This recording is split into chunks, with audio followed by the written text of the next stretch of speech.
L'histoire de Fontainebleau est multiséculaire parce que depuis le XIIe siècle, tous les souverains de France sont venus à Fontainebleau. La raison de leur attrait pour ce lieu, c'est tout simplement la forêt qui environne le château et qui va devenir très vite un lieu de chasse particulièrement prisé des rois de France. Et à partir donc du milieu du XIIe siècle et jusqu'en 1870, tous les souverains vont venir à Fontainebleau, ce qui explique que cette maison a été en continuelle évolution tout au long de son histoire. Le château médiéval est aujourd'hui très peu connu. On sait qu'il y avait un donjon, puisque ce bâtiment existe encore au centre du château. Il a été volontairement préservé par l'ensemble des souverains.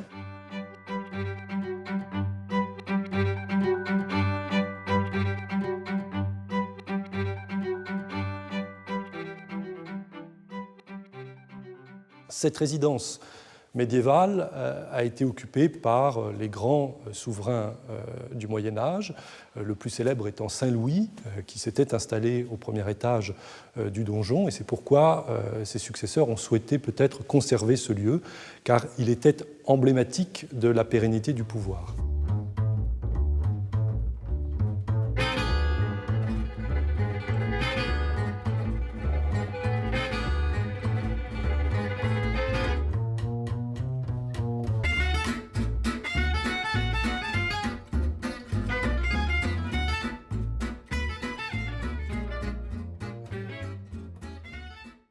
C'est une construction au départ à vocation militaire, peut-on dire, en raison de la construction très, très forte.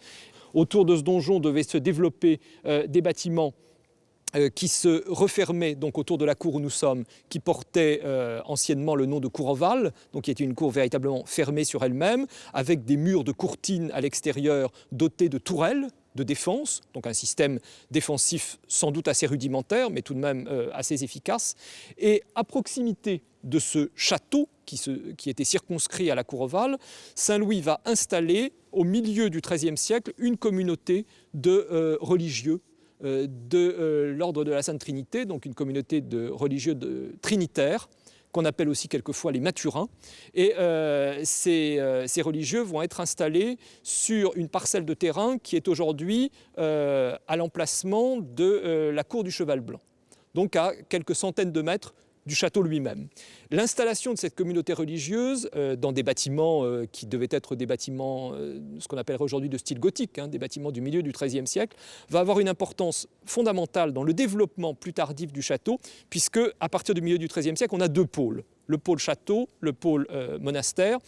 Et puis, l'occupation des rois de France à Fontainebleau va connaître une éclipse entre les années 1420 et les années 1520, pratiquement 100 ans d'éclipse.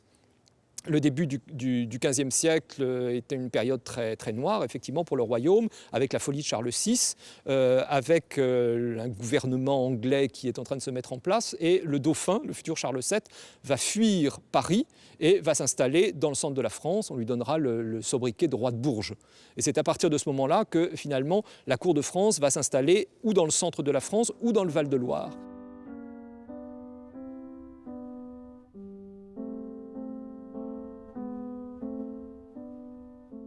Et on arrive finalement au règne de François Ier. François Ier qui monte sur le trône de France en 1515 et qui va passer la première partie de son règne dans le Val-de-Loire, comme ses prédécesseurs. Il a hérité de châteaux merveilleux que sont Amboise, que sont Blois, et lui, il est effectivement un homme de cette région, d'une certaine façon. Donc, le début de son règne se déroule dans le Val-de-Loire avec des entreprises architecturales aussi prestigieuses que Chambord, qui est lancé à partir des années 1517-1518. Et puis, il va se passer un événement très important, c'est la reprise du conflit avec l'empereur, avec Charles Quint, la défaite de Pavie en Italie, qui est une défaite terrible pour le roi de France, puisque lui-même est fait prisonnier. Il est emmené en captivité par Charles Quint à Madrid. C'est une captivité très dure où le roi manque de mourir. Sa sœur vient le voir et c'est, semble-t-il, ce qui l'a sauvé. Et il va revenir en France simplement en 1526, ayant fait des tas de promesses à Charles Quint, et dès qu'il est sur le sol français, considérant que ces promesses sont nulles et non avenues, bien entendu. Et il prend une décision fondamentale, c'est-à-dire de réinstaller le pouvoir monarchique à Paris, dans la capitale. Et ça, évidemment, c'est une reprise en main très importante parce que le Parlement de Paris, qui n'est pas du tout le Parlement au sens où on l'entend aujourd'hui, mais qui est une cour de justice avec des pouvoirs étendus, s'était montré un peu turbulent pendant la captivité du roi. Et donc le roi décide symboliquement, et ça c'est très fort, de réinstaller sa plus habituelle demeure, comme disent les documents, à Paris et au palais du Louvre, qui est un palais médiéval dont il va commander la reconstruction à partir de la fin de son règne. Comme le roi et la cour se réinstallent à Paris et non plus dans le Val-de-Loire, où on continuera à faire quelques séjours, mais relativement brefs, il faut remettre en état les résidences de la couronne parisienne. Et Fontainebleau fait partie évidemment de ces résidences, au même titre que Saint-Germain.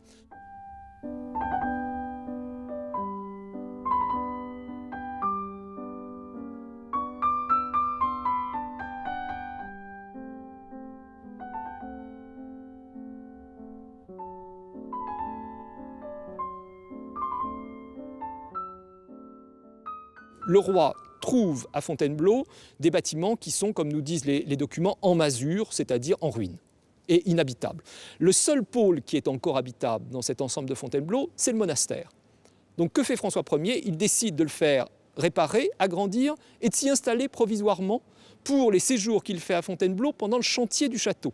Il faut imaginer cette configuration invraisemblable où la famille royale et une partie de la cour habitent dans le monastère des religieux trinitaires, que ça doit enchanter d'avoir tous ces gens autour d'eux, pour surveiller et hâter le chantier de reconstruction du château. Donc il n'est même pas question à la limite de château, c'est une espèce de gros manoir de chasse, parce que ce qui intéresse François Ier ici, c'est la forêt. C'est la possibilité de chasser les bêtes noires et rousses, comme disent les documents de l'époque, et d'avoir une forêt toute joignante à proximité de ce château. Les seuls éléments un peu ambitieux de ce premier Fontainebleau de François Ier, c'est la porte dorée, qui va être la grande entrée du château jusqu'au règne d'Henri IV, et qui est une entrée monumentale avec un porche et 2 loggias superposés qui montrent une influence de l'Italie. Au lieu de l'histoire de France, donc, depuis Saint-Louis et jusqu'à Napoléon III, sous François Ier, le château de Fontainebleau témoigne de la rencontre entre l'art italien et la tradition française, exprimée tant dans son architecture que dans ses décors intérieurs. Cette spécificité s'explique par la volonté de ce roi de créer à Fontainebleau une nouvelle Rome, dans laquelle les artistes italiens vont venir exprimer leur talent et influencer l'art français. Le premier grand chantier après la Porte Dorée, entrepris par François Ier, consiste à réunir le château médiéval à l'église en reconstruction. Cette chapelle verra plus tard se dérouler le mariage de Louis XV ou le baptême de Napoléon III.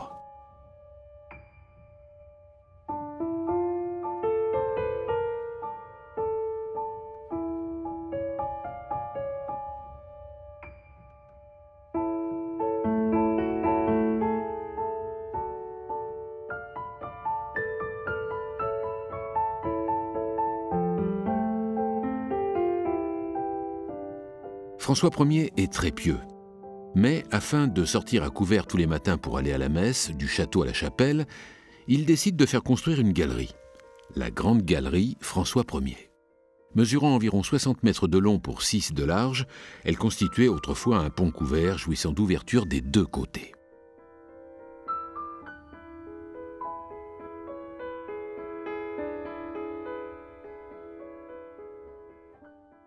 Cette galerie, par miracle, subsiste encore aujourd'hui, ce qui n'est pas le cas d'un très grand nombre d'autres décors qui avaient été voulus par François Ier, en particulier celui de sa chambre ou celui de la chambre de son épouse.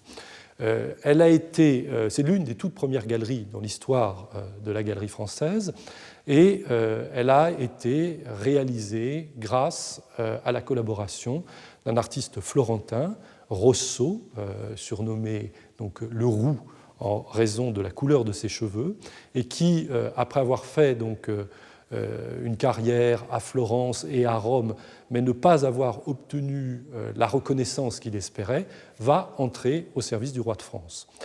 François Ier avait tenté de convaincre des maîtres célèbres de la Rome de la Renaissance. Et effectivement, lorsque Rosso va arriver à Fontainebleau, c'est un homme de très grande taille, c'est un homme qui a beaucoup de prestance, c'est un homme qui est extrêmement cultivé et qui va séduire François Ier, et il va finalement lui confier une grande partie des chantiers qui vont transformer la demeure. Dans la galerie, il met en place pour la première fois en France un décor qui associe des lambris de bois sculptés dans la partie inférieure des murs et toute une série donc, de panneaux de fresques entourés de décors de stuc. C'est une idée qu'il a empruntée à un certain nombre de chantiers italiens. Et donc ce mélange de stuc, de fresques et de boiseries va immédiatement séduire le roi François, qui va inciter donc l'artiste à poursuivre ce chantier, avec l'aide d'un certain nombre de collaborateurs et d'autres maîtres, puisqu'à partir donc, de 1532, le primatis, d'origine bolognaise, vient aussi travailler pour François Ier. Cette galerie est importante sur le plan esthétique, elle est aussi importante sur le plan politique, parce que le programme qui est développé pour François Ier est un programme qui cherche à mettre en valeur, bien entendu, la personnalité du souverain. Et le choix des sujets qui sont traités donc, sur les fresques n'est pas le fait du hasard. Au contraire, on cherche d'un côté à magnifier le roi dans sa dimension humaine, où il y a, par exemple, la représentation d'un éléphant qui porte sur son dos une selle sur laquelle est inscrite le F de François Ier, et qui, bien entendu, est là pour symboliser la force, la puissance de François Ier. Eh bien, ces vertus, elles sont celles du roi, et elles s'expriment par l'intermédiaire donc, de ces fresques. Dans un premier temps, François Ier a cherché à avoir un usage personnel de la galerie, c'est-à-dire qu'elle n'était pas ouverte au public. Il en avait seul la clé, les contemporains disent qu'il la portait autour du cou, et il faisait les hommages de cette galerie à certains de ses hôtes les plus importants.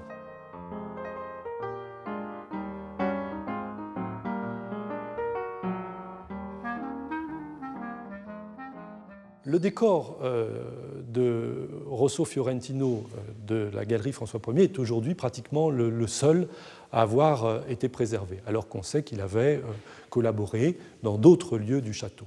Il décède en 1540. Vasari, qui est son biographe, nous dit qu'il prend du poison après avoir eu une réaction un peu négative de François Ier, une réflexion qui ne lui avait pas plu.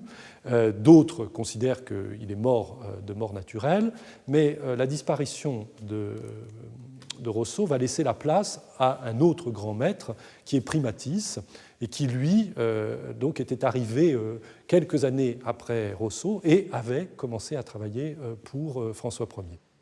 Ce qui subsiste aujourd'hui du décor de Primatis, ce sont à nouveau un ensemble de stucs.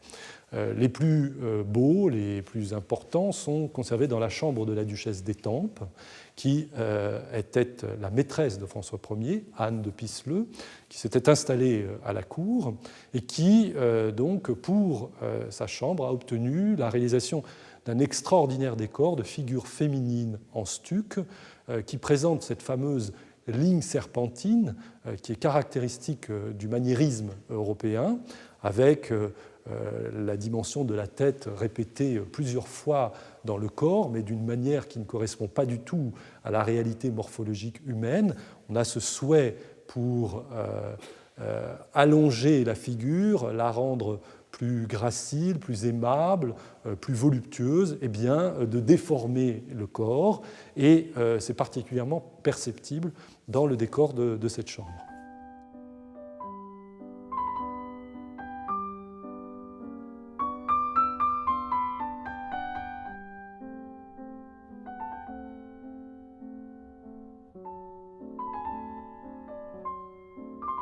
Après avoir fait construire les ailes d'habitation autour du donjon, ce qui transforme l'aspect médiéval du château, François Ier s'attelle alors à l'ouverture de la cour ovale avec un somptueux projet de salon en plein air. L'idée de François Ier, parce qu'il doit s'agir d'une idée du roi, pour être aussi étrange finalement, c'était d'installer au niveau du premier étage de cette aile une grande loggia, c'est-à-dire une salle entièrement ouverte par des baies sans fenêtres, laissant passer l'air et la pluie, de manière à maintenir une espèce de transparence vers les jardins à partir des appartements royaux. C'est-à-dire qu'on aurait continué à voir à travers cette aile très monumentale. Une loggia que les historiens de l'architecture disent à l'italienne. Je les défie bien de trouver dans l'architecture italienne quelque chose de comparable. Donc c'est une espèce de chose imaginée probablement par le roi, dont on sait que lui-même faisait des dessins d'architecture, François Ier. Un ambassadeur italien nous raconte qu'il a vu le roi assis dans une clairière en train de dessiner un château, un projet qu'on aurait pu installer à l'endroit où le roi se trouvait. Donc ça veut dire que c'est un prince qui aime, non seulement qui aime l'architecture, mais je dirais presque qu'il la pratique, au moins qu'il la pratique sur le papier. Donc là, on peut imaginer qu'il a été pour quelque chose dans ce projet passablement fantasque. Alors ça ne sera jamais terminé à la fin du règne de François Ier, et son successeur, le roi Henri II, avec son architecte Philibert Delorme, très connu, va décider un changement de parti radical. On va clore finalement les baies avec des fenêtres, qui ne sont plus évidemment celles qu'on a sous les yeux, mais le principe est le même. Et on va installer dans ce qui devait être une loggia, une grande salle de bal qui manquait au château, une salle des fêtes, qui va ensuite être peinte sur les dessins de Primatis par Niccolò della Battè. Donc là, il va y avoir un changement radical de parti. Durant cette époque faste, la cour était invitée à des bals masqués extravagants. Lors des fêtes, une table d'honneur était dressée sur des tréteaux près de la grande cheminée. Et une fois le banquet terminé, on enlevait les tables pour danser. Cette idée folle, inspirée des Italiens, démontre bien la fin grandiose du règne de François Ier.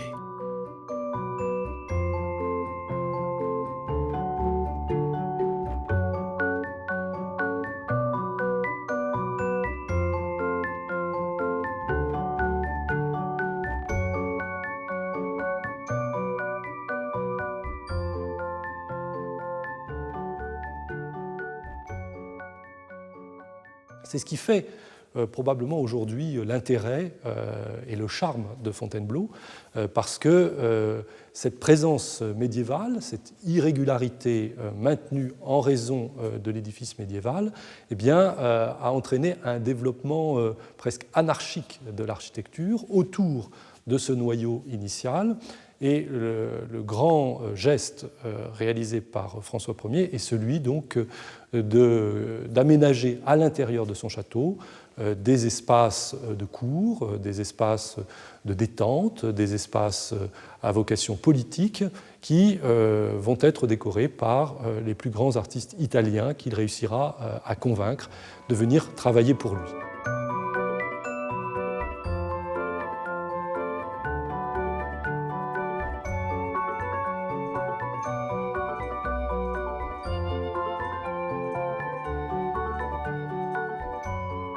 Plus tard, Henri IV agrandit la demeure de plusieurs ailes. Il vient jouer à la paume dans une salle spécialement aménagée, fait aménager la cour des offices et redresser la cour ovale, alors assez irrégulière.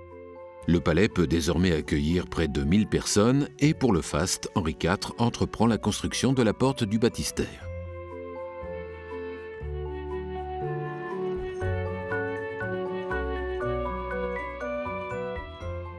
Alors Henri IV est un prince qui va, contrairement à ses prédécesseurs, qui va devoir conquérir son royaume d'une certaine manière.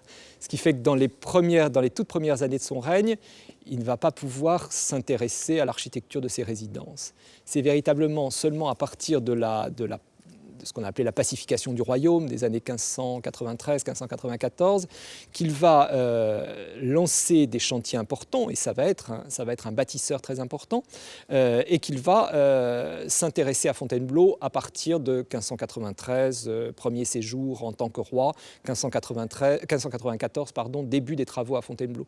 Ce qui est frappant chez Henri IV, c'est que c'est un prince qui va beaucoup bâtir à l'image de son ancêtre François Ier, mais c'est un prince qui va essentiellement s'attacher à terminer les chantiers de ses prédécesseurs, qui lancera de lui-même pratiquement aucun chantier nouveau.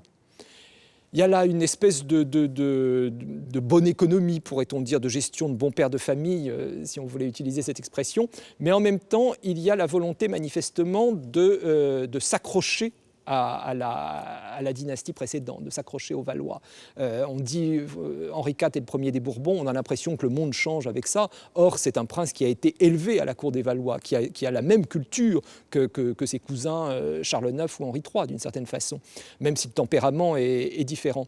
Et l'œuvre d'Henri IV à Fontainebleau a une dimension, je dirais presque allégorique de remise sur pied de la monarchie française, qui a quand même connu une période très difficile pendant les guerres de religion. Donc, il commence à faire des travaux à Fontainebleau à partir des années 1593-1594, mais c'est simplement à partir du début du XVIIe siècle, de 1600, qu'il s'intéresse à la cour ovale. Parce que c'est à partir de son mariage avec Marie de Médicis, en 1600, qu'il se réinstalle dans les appartements royaux qui donnent sur la cour ovale et de l'autre côté sur les jardins. Donc, cette réinstallation dans ces appartements va motiver justement une reprise des travaux dans la cour ovale. Et la volonté du roi, manifestement, et de ses architectes, c'est d'essayer de régulariser autant que faire se peut la cour ovale, qui n'est pas régularisable si on n'abat pas tout. Donc on ne prend évidemment pas cette décision parce qu'on souhaite conserver le donjon de Saint-Louis, on souhaite certainement conserver les décors qui sont à l'intérieur de ces appartements, on souhaite en conserver l'ancienneté, et en même temps une esthétique tout à fait remarquable. Donc il n'est pas question de faire table rase, mais le roi et ses architectes, qui sont un membre de la famille Androuet du Cerceau et Louis Métézeau, vont tenter de régulariser autant que possible la cour ovale. Alors ça va passer par une opération assez extraordinaire, qui est l'alignement du corps de bâtiment nord, à côté duquel nous nous trouvons. Ce corps de bâtiment, il avait une orientation biaise et il venait refermer la cour sous le règne de François Ier. D'où le nom de cour ovale, qui n'est plus tellement justifié aujourd'hui. On est dans une cour qui a une espèce de forme de diapason. On va démonter entièrement ce corps de bâtiment jusqu'au pavillon qu'on appelle aujourd'hui le pavillon du Luxembourg, et on va remonter le plus possible avec des pierres anciennes le corps de bâtiment dans l'alignement du bâtiment précédent, de manière à avoir une aile nord de cette cour qui soit parfaitement rectiligne, alors qu'autrefois elle était brisée en quelque sorte. Ça permet de dégager du côté oriental une assez vaste zone, au centre de laquelle on va construire une porte monumentale qui va être la nouvelle entrée du château et qui va être conçue comme une espèce d'arc de triomphe à la gloire du roi. Et cette nouvelle entrée, elle se combinait avec la construction d'une grande avant-cour, les nouveaux communs de Henri IV, qu'on va appeler la cour des offices. Une cour très monumentale qui était destinée à accueillir les visiteurs depuis la ville. Le grand changement effectivement qui s'opère sous Henri IV, c'est que le visiteur du château de Fontainebleau n'entre plus depuis la forêt ou les jardins, comme c'était le cas sous François Ier, mais il va entrer depuis la ville. Le château se mue en quelque sorte en palais urbain. À cette époque, une nouvelle génération d'artistes français et flamands décore l'intérieur du château. C'est la seconde école de Fontainebleau après la première du temps de François Ier, rassemblant cette fois des artistes issus plutôt de milieux parisiens.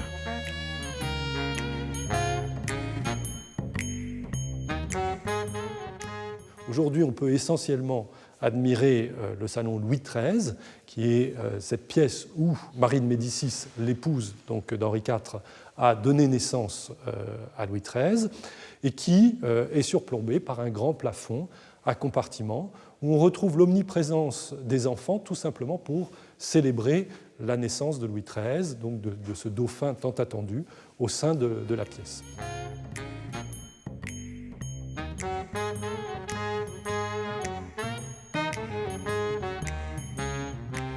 Il avait également sollicité les artistes pour réaliser la galerie de Diane, qui était une immense galerie avec un plafond en bâtière, comprenant toute une série de compartiments qui se trouvaient au premier étage. Longue de 80 mètres et large d'environ 10 mètres, la galerie de Diane a été décorée de scènes illustrant le mythe de Diane et celui d'Apollon. Anne d'Autriche, l'épouse du roi Louis XIII, prend à sa charge la décoration du château et s'attache à rendre les appartements plus cosy et chaleureux. dans la chambre d'Anne d'Autriche, le plafond qui est une des merveilles des arts ornementaux du XVIIe siècle, conserve l'ensemble de son décor voulu par la veuve de Louis XIII. Et il en est de même dans les grands appartements où certains des plafonds datent justement de ce milieu du XVIIe siècle. Plus tard, Louis XV, qui se marie au château le 5 septembre 1725, y fait aménager une salle de spectacle qui, hélas, a disparu. Avec Louis XVI, il ne séjourne pas souvent au château, mais reste plus ou moins fidèle à la tradition d'un séjour annuel, faisant de Fontainebleau une sorte de confortable palais d'automne.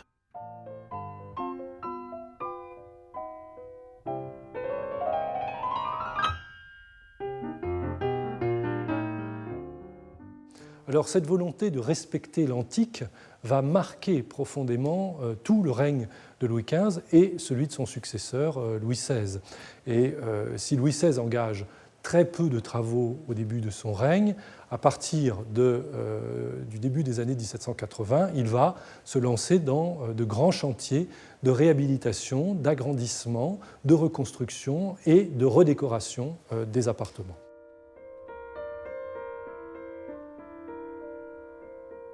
La maison, pendant la période révolutionnaire, comme toutes les grandes maisons royales, a été vidée de son contenu à l'occasion donc de ces ventes révolutionnaires qui se sont déroulées pendant plusieurs semaines, voire plusieurs mois. Et lorsque donc en 1804, Napoléon retrouve Fontainebleau, eh bien, il trouve une maison vide. Très vite, il va se passionner, comme ses prédécesseurs, pour Fontainebleau. Alors peut-être parce qu'il souhaite s'intégrer dans cette tradition des souverains français qui marque plus qu'ailleurs le château de Fontainebleau, mais aussi parce qu'il profite bien entendu de la forêt et qu'il va à son tour donc débusquer le gibier dans la forêt de Fontainebleau. C'est lui qui va totalement remeubler le château à l'occasion de plusieurs campagnes qui vont s'étaler sur plusieurs années, en 1804, à partir de 1806, en liaison avec le séjour de certains personnages importants. Le plus important est le pape Pie VII, qui d'abord est invité pour la cérémonie du sacre, qui ensuite sera contraint de revenir dans le cadre d'une captivité. Et il va donc, au sein des appartements de Fontainebleau, modifier le décor qu'il a trouvé, en particulier dans les appartements privés. C'est lui aussi qui va ouvrir le château sur l'extérieur, parce que la cour d'honneur, avec son fameux escalier en fer à cheval, jusqu'au règne de Napoléon Ier, était fermée par une aile, l'aile de Ferrare. Et il va abattre cette aile pour y disposer à la place une grande grille, ce qui fait que ce château, qui est une succession de cours, petit à petit, va s'ouvrir sur la ville et acquérir peut-être une plus grande grandeur qu'avec ses prédécesseurs.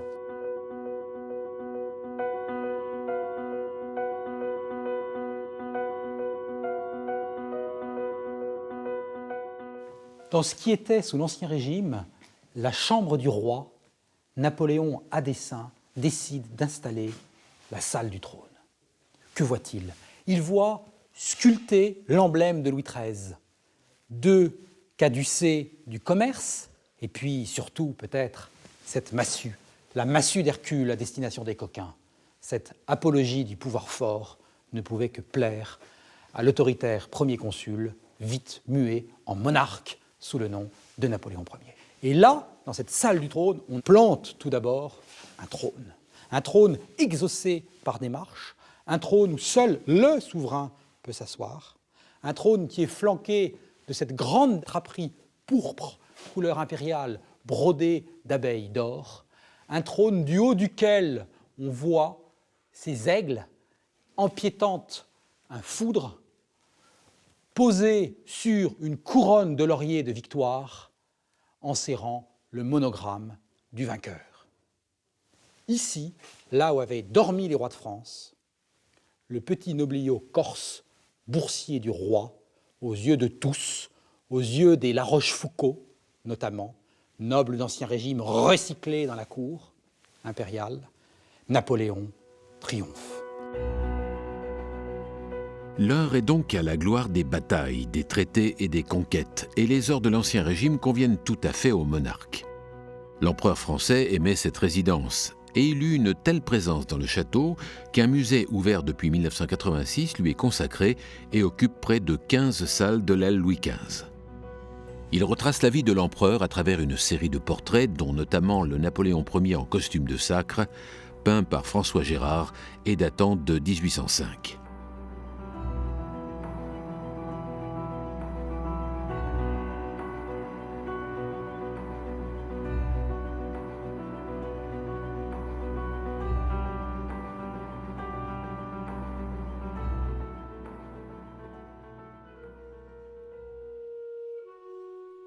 Le musée possède aussi des sculptures, des meubles et des objets d'art.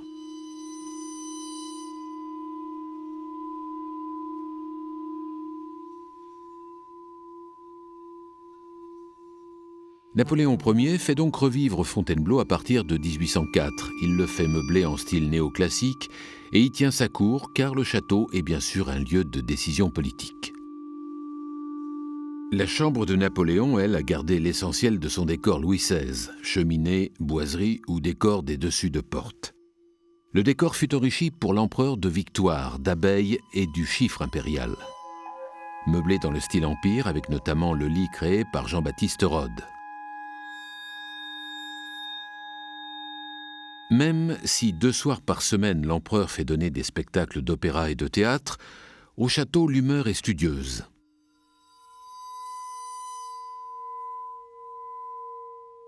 La pendule italienne à 10 cadrans installée dans l'antichambre indique, outre l'heure, les jours de la semaine et leurs signes. Le quantième, le mois, les phases de la lune et du soleil, mais aussi les équinoxes, les années bissextiles et les signes du zodiaque. Mais la fin du règne approche à grands pas. Et c'est ici, à Fontainebleau, sur cette table, que l'empereur va signer son acte d'abdication le 6 avril 1814. Après avoir vainement tenté de se suicider et avant de partir pour son exil à Sainte-Hélène, du haut des escaliers, il prononce alors un discours resté fameux à sa garde de grognards, rassemblés dans la cour, appelée depuis la cour des adieux. Mais cette cour des adieux n'avait pas la même allure ni la même fonction avant que Napoléon ne la fit ouvrir sur la ville pour en faire une cour d'apparat. Sous le règne de François Ier, assez curieusement, on l'appelait la Grande Basse-Cour. Alors la Basse-Cour n'indique pas une cour de ferme, évidemment, mais une cour régulière autour de laquelle sont installés des logements pour les officiers de la couronne. La construction de cette Grande Basse-Cour a commencé dans les années 1537-1538, donc on peut dire 10 ans après le début des travaux de la cour ovale. C'est à cet emplacement que se trouvait le couvent des religieux trinitaires. À partir des années 1537-1538, François Ier prend conscience de l'intérêt de ce terrain.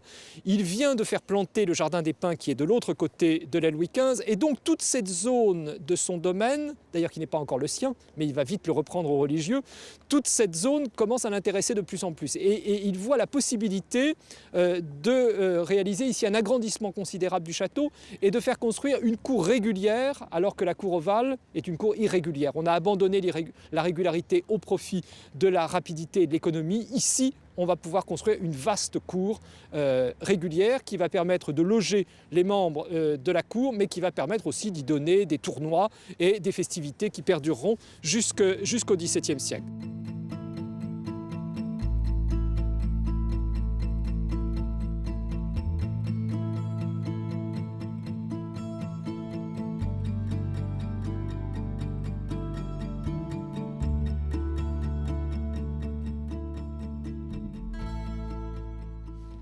La pièce sans doute la plus emblématique de cette cour, c'est l'escalier, dit escalier du fer à cheval, qu'on a ici sous les yeux, qui est un grand escalier de forme très, très sophistiquée, très étrange d'ailleurs.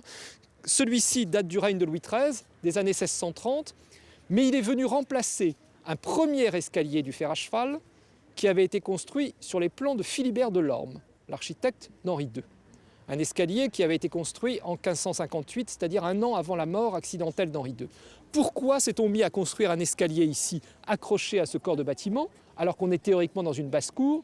Eh bien tout simplement parce que Henri II a eu l'idée, avec son architecte Philibert Delorme, de transférer son appartement, l'appartement du roi, dans cette zone du château, dans cette aile qui avait l'avantage de se terminer par un pavillon qu'on appelait le pavillon des poêles, parce qu'il était chauffé avec des poêles à la manière allemande, un pavillon qui donnait, dont le premier étage donnait sur le jardin, donnait sur l'étang, avait une vue beaucoup plus agréable que les appartements de la cour ovale. Donc on a décidé un transfert de l'appartement royal dans cette zone.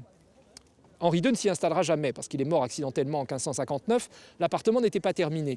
Alors même si le roi ne s'est jamais installé dans cet appartement, c'est la reine-mère Catherine de Médicis qui a pris ensuite cet appartement pour elle-même, puis Marie de Médicis, l'épouse d'Henri IV et mère de Louis XIII. Donc on a toujours maintenu ici un grand escalier de cérémonie. Ce qui était une basse-cour sous le règne de François Ier est devenu une espèce de seconde cour d'honneur. Il y avait d'un côté la cour ovale, la vieille cour, et de l'autre côté, cette cour magnifique, très régulière, avec des bâtiments qui l'entourent de tous les côtés, dans laquelle on pouvait donner des tournois, dans laquelle les entrées princières pouvaient être plus majestueuses que dans la cour ovale. Donc notamment les entrées des jeunes princesses qui venaient pour épouser un fils de France étaient en général accueillies sur cet escalier. Mais Napoléon est maintenant mort en exil et à Paris après plusieurs péripéties politiques, c'est la Restauration. Le retour de la royauté en 1830. Au pouvoir, Louis-Philippe, qui sera le dernier roi de France, entreprend à Fontainebleau des travaux de restauration afin de perpétuer la tradition. Il faut attendre la branche d'Orléans en 1830, issue des barricades, pour que le château de Fontainebleau redevienne une villégiature et un lieu de parade. Et ce, d'autant plus que Louis-Philippe, qui a peur des attentats, peut, ici, en 1837, célébrer le mariage de son héritier, Ferdinand Philippe d'Orléans, prince royal, avec Hélène de Mecklembourg-Schwerin. Pour cela, il fait, en 2 grandes campagnes, restaurer, en une poignée d'années, 4 ans, restaurer le château de Fontainebleau. Et en 1837, tout le monde peut admirer, tous les invités de la cour peuvent admirer cette salle. Cette salle des gardes, à elle seule, exprime le style historiciste en vogue chez ce roi historien qu'est Louis-Philippe. Quelle salle est-ce? Eh bien, tout d'abord, c'est un héritage des siècles, ce qui, pour Fontainebleau, maison des siècles, selon l'inégalable expression de Napoléon, est merveilleux. Et puis, il y a ce plafond à la française, présentant ces grandes poutres, qui sont frappées des 2 ailes, des 2 lambdas du roi Louis XIII. On a la haute époque. Et c'est ce qui fascine le goût historiciste. Et Louis-Philippe décide d'aménager cette salle et de la faire orner.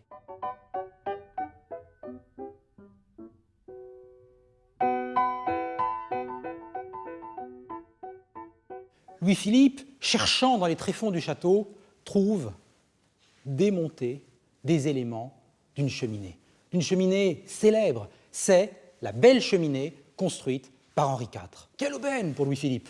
Louis-Philippe descend de Monsieur, duc d'Orléans, frère de Louis XIV, donc de Louis XIII, donc d'Henri IV. Il peut se rattacher à la tige légitime et même au premier greffon de la branche des Bourbons. Il n'y manque pas.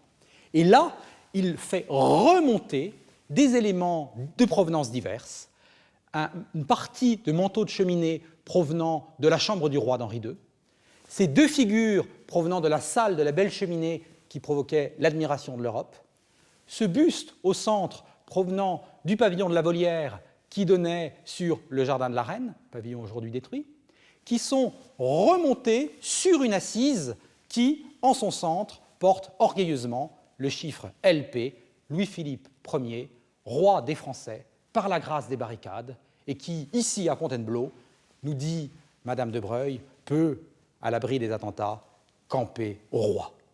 Nulle part, il ne se sentait aussi roi qu'à Fontainebleau.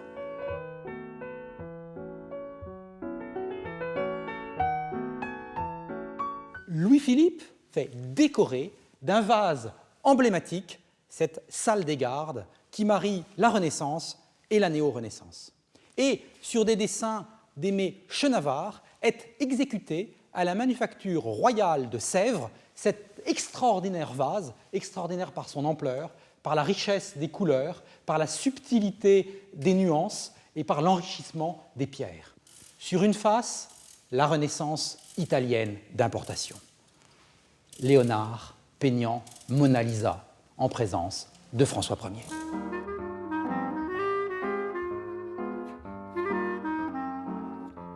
Sous le Second Empire, Fontainebleau fait partie, avec Saint-Cloud, Compiègne et Biarritz, des lieux de villégiature de la cour. L'impératrice Eugénie, épouse de Napoléon III, prend possession des appartements de Marie-Antoinette et de Joséphine, les prestigieuses et précédentes habitantes des lieux. Elle y redécore sa chambre.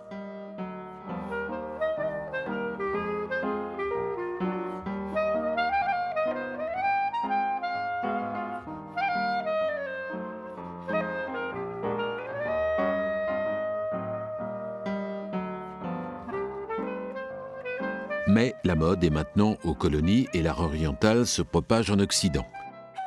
L'impératrice va alors s'attacher à la confection d'un salon agrémenté par des objets et par les cadeaux provenant des territoires d'outre-mer, grâce notamment aux ambassadeurs du Siam, le salon chinois.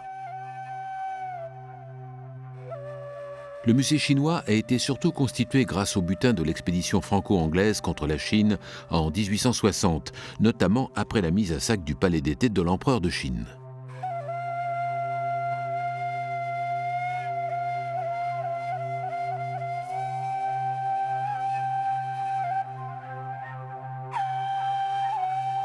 On trouve aussi une magnifique sculpture représentant une femme arabe, datant de 1862.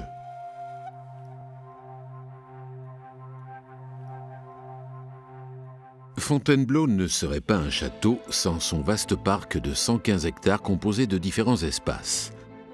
Le jardin de Diane, au nord du château, élevé par Catherine de Médicis, doit son nom à sa fontaine, réalisée en 1684. Le parterre, ou grand jardin, ou encore jardin du roi, a été créé sous François Ier et retracé sous Henri IV, puis redessiné enfin par André Le Nôtre au XVIIe siècle. Tracé à la française, le jardin fut réaménagé au XIXe siècle, sous Napoléon Ier, puis sous Louis-Philippe. Un deuxième jardin, beaucoup plus vaste, dont nous avons l'espace ici sous nos yeux, et qu'on appelait le Grand Jardin, sous le règne de François Ier, qu'on appellera plus tard le Jardin du Roi. C'était une zone marécageuse. Ce jardin était séparé en deux, en quelque sorte, par une sorte de canal rectiligne, canal sur lequel l'architecte Sebastiano Serlio avait imaginé sur un pont de construire un pavillon de bain pour le roi, dont nous possédons des dessins mais qui n'a jamais été réalisé. Donc un dessin de ce grand jardin qui mêlait l'utile à l'agréable, la nécessité de drainer une zone marécageuse et la densité des petits canaux qui venaient créer un tissu, un dessin relativement agréable. Tout cela va être considérablement modifié sous le règne d'Henri IV, puisque si Henri IV reprend les bâtiments, il reprend aussi très largement les jardins. Et dans le cas du grand jardin, ici, Henri IV va installer des grands parterres de broderie avec des fontaines à la manière italienne et une grande fontaine au centre, construite autour d'une copie en bronze du Tibre antique. Ça va durer jusqu'au milieu du XVIIe siècle, et puis Louis XIV va modifier complètement la structure de ce qu'on va appeler à partir de ce moment-là le grand parterre. Et il va créer le dessin qu'on a grosso modo sous les yeux aujourd'hui, c'est-à-dire un grand bassin carré avec au centre une fontaine et puis des parterres de broderie qui n'existent plus aujourd'hui dans ces grands compartiments qui en font le plus grand parterre d'Europe. Fontainebleau accueille chaque année environ 250 000 visiteurs, rien que pour le château, et pour son parc, 100 000 de plus. Ici, le souci de Le Nôtre a été de créer une grande perspective qui mène depuis l'étang et par une perspective un peu biaise, depuis le pavillon de l'étang qu'on a ici, jusqu'au bout du canal. Et d'avoir effectivement une très grande ligne droite à côté du château, non pas dans l'axe du château, puisque le château n'a pas d'axe, mais d'avoir à peu près une grande perspective, ainsi jusqu'à Avon, pratiquement jusqu'à l'horizon.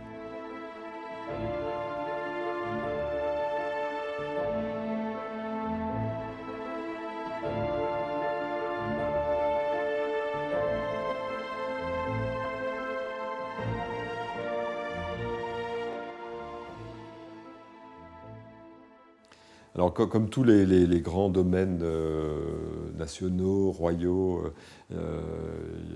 Fontainebleau a besoin de travaux très importants. Il faut imaginer ici qu'on est dans un domaine qui compte 45 000 mètres carrés. Pour avoir un ordre de comparaison, Versailles, c'est 55 000 mètres carrés, Compiègne, c'est 35 000 mètres carrés. Enfin, c'est à peu près la proportion. Donc, c'est 2,5 hectares de toiture, 1500 pièces. C'est absolument gigantesque. Donc, il y a un besoin de travaux d'entretien courant, je dirais, et puis il y a besoin de travaux à programmer dans la durée. Donc, nous sommes en train de travailler un schéma directeur d'investissement qui va permettre à l'État, en fonction des moyens qui seront disponibles, de nous aider année après année. Donc l'ambition du château de Fontainebleau, c'est d'accrocher l'attention des tutelles, de ces tutelles du ministère de la Culture, pour dessiner ce parcours pluriannuel et être aidé dans ces travaux de fond sur le château. Alors, en plus de ces travaux qui sont des travaux immobiliers, on a évidemment le souci d'enrichir les collections du château en permanence. C'est d'ailleurs le rôle de tous les responsables publics qui sont dépositaires d'un élément du patrimoine national. Toujours essayer de transmettre ce patrimoine dans les meilleures conditions possibles et toujours essayer de l'enrichir. Et d'ailleurs, on observe que dans les musées nationaux, chaque année, on acquiert des œuvres. Il entre dans le patrimoine de l'État déposé dans ces musées chaque année des œuvres supplémentaires. Alors, soit les musées ont une dotation pour acquérir, soit on fait appel à des mécènes en essayant de les intéresser, en disant voilà, on a un service qui n'est pas complet, on a l'opportunité d'avoir la totalité, est-ce que vous pourriez nous aider? Ça a une dimension patrimoniale importante. Et donc on fait des démarches auprès de mécènes. Alors la fréquentation du château, elle est en fait comparable en termes de structure à ce qu'on observe au Louvre ou à Versailles, un petit peu moins, mais avec une forte proportion d'étrangers. Peut-être 60% d'étrangers, quand le Louvre en a 75 et Versailles de la même manière 75. Mais dans les institutions françaises, c'est une caractéristique très particulière. Forte proportion d'étrangers, 60%, donc 40% de Français. Une fréquentation qui est en augmentation. Donc à la fois les Français augmentent en nombre et les étrangers également. Parmi les Français, on s'aperçoit qu'on arrive à mieux capter le public local. C'est assez réconfortant parce que ça veut dire qu'on fait des manifestations en accord avec ce qu'attendent les Seine-et-Marnais ou les gens d'Île-de-France. Et puis parmi les étrangers, on observe une modification. C'est-à-dire qu'on a eu pendant longtemps les Russes en premier. Et puis à l'exemple de ce qui se passe justement au Louvre ou à Versailles, on observe que ce sont maintenant les Chinois qui sont les premiers visiteurs. Sur l'ensemble de notre fréquentation, on a maintenant 12% de visiteurs chinois, puis ensuite les Russes, puis ensuite les Anglais. Donc c'est une structure qu'on retrouve effectivement dans les très grandes maisons. Véritable musée et gardien de l'histoire, le château de Fontainebleau est bien la maison des siècles, surnommée ainsi par Napoléon Ier, évoquant par là les souvenirs historiques qui imprègnent ces lieux.